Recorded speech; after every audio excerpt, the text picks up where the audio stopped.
మరింత సమాచారం మా ప్రతినిధి రంజిత్ లైవ్ ద్వారా అందిస్తారు. రంజిత్, ఇటు సురేష్ ఫ్రెండ్స్ ఏం చెప్తున్నారు? యాజమాన్యానికి ఈ ర్యాకింగ్ పై సమాచారం అందిందా?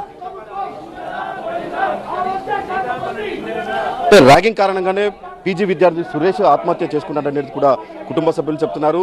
అతను చనిపోకంటే ముందు కూడా కాలేజీలో ఉన్నటువంటి పరిస్థితులు, ర్యాగింగ్కి సంబంధించిన పరిస్థితులు అన్ని కూడా చెప్పాడనేటువంటి విషయాన్ని చెప్తున్నారు. ఒకవైపు ఉద్రిక్త పరిస్థితి అనేది మనకు ఉస్మానియా హాస్పిటల్లో కనిపిస్తుంది. సార్, మాకు ఉస్మానియా హాస్పిటల్ మీద నమ్మకం లేదు.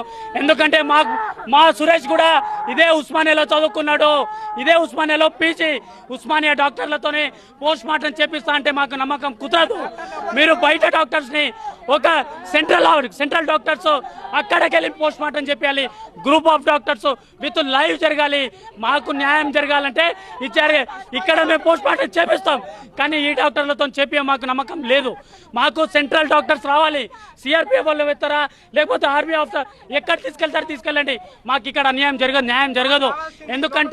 ఎందుకంటే ఇక్కడ మా బిడ్డ ఇక్కడే చదువుకున్నాడు, ఇక్కడే పీజీ, ఇదే హాస్పిటల్లో 100 మందికి ట్రీట్మెంట్ చేసినటువంటి కనిపించే దేవుడు, కనిపించని దేవుళ్ళు గుళ్ళో ఉంటారు. కనిపించే దేవుడు మా సురేష్. పాలమూరు బిడ్డ, సీఎం జిల్లా బిడ్డ, ఎక్కడో వలసలపోయే జిల్లాలో ఒక పీజీ చదువుకున్నటువంటి బిడ్డ వస్తే అరే ఫ్రీ సీట్ వాడు వచ్చిందట. ఇదా సార్ మేము చేసుకున్న పాపం? రిజర్వేషన్ మీద సీట్, ఏ కేటగిరీ మీద సీటు కొడితే చేసుకున్న పాపం మేమా సార్? అరే ఫ్రీ సీట్ వాడు వచ్చిన వాడిని డ్యూటీలు పెట్టి మూడు రోజులు అన్నం పెట్టింది. ఏ నా కొడుకు డబ్బు అన్నం పెట్టకుండా ఉన్నది? డ్యూటీలో ఏ రాజ్యాంగంలో ఉంది?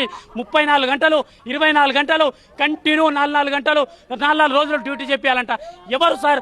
6 నెలల నుంచి వాళ్ళ అమ్మకి పదే హరాస్మెంట్ చెప్తుండంట. అంటే వాళ్ళ తమ్మునికి మీ కొడుకు ఫోన్ చేసి హరాస్మెంట్ అంటుండే. నాకేం అర్థం కాలేదు అంటుంది.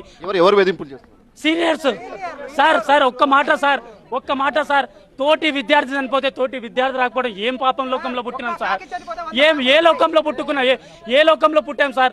తోటి విద్యార్థి సార్. మన క్లాస్మేట్స్ చచ్చిపోతే పోమా సార్? మన ఫ్రెండ్స్ చచ్చిపోతే పోమా సార్? ఏం పాపం చేసిండు సార్ మా సురేష్?